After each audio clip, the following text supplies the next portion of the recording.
Hi, this is Yolanda Van Veen from VanVeenBulbs.com. And next we're going to talk about how to design a shade garden.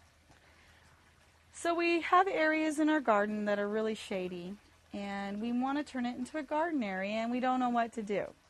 And how do you design it, and how do you pick the right plants, and what should I do with my area that's shady? I want a garden there.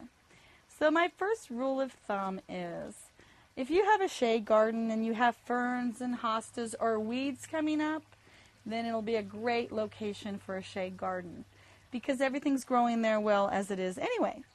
But if you have a shady area that is just full of moss and nothing's growing at all, then you're probably got too deep a shade, and probably nothing's going to grow well there, because if it's too shady, plants won't grow either. They need at least a little bit of light. Another trick you can do is, if you've got big trees and there's no light coming in and nothing's growing, you can always cut aside a ring of the bottom branches, and all of a sudden you've got some light coming in and everything will do well.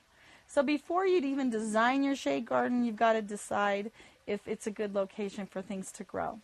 So you've got some ferns growing naturally there, then you've got a great area. So it's always good to add a little bit of fresh dirt or soil in there for your plants to grow. So always select good compost or potting soil too. So before you even design it, make sure you have good soil in that area. Even if it's just covering up the pine needles that were there already, it'll make a world of difference.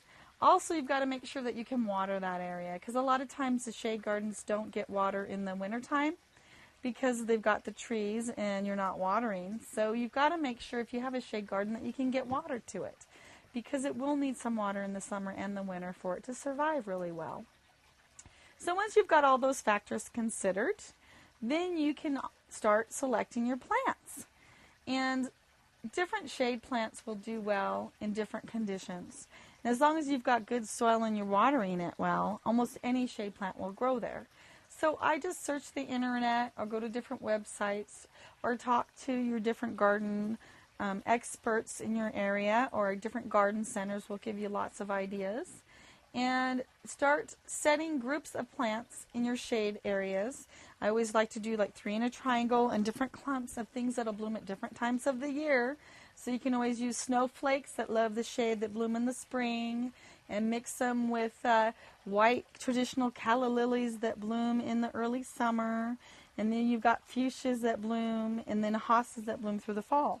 So you can get all types of different flowers that are going to be gorgeous in your shade area. And water features are great for shade too, because they don't get as much algae if they're in the shade, because they're not in the hot sun. They do also have the problem of leaves falling in them, but if you're going to control a water feature, I found the shade is the best area. So don't forget some artwork or some statues and some rocks and some birdhouses and any kind of other interesting things that you can add to that area. But remember, it is your shade garden and it should be a reflection of you. So when you're designing it, don't be too strict. Gardening's like throwing a party. Just mix a bunch of plants together and let them have a good time. And that way you can enjoy your shade garden for lots of years.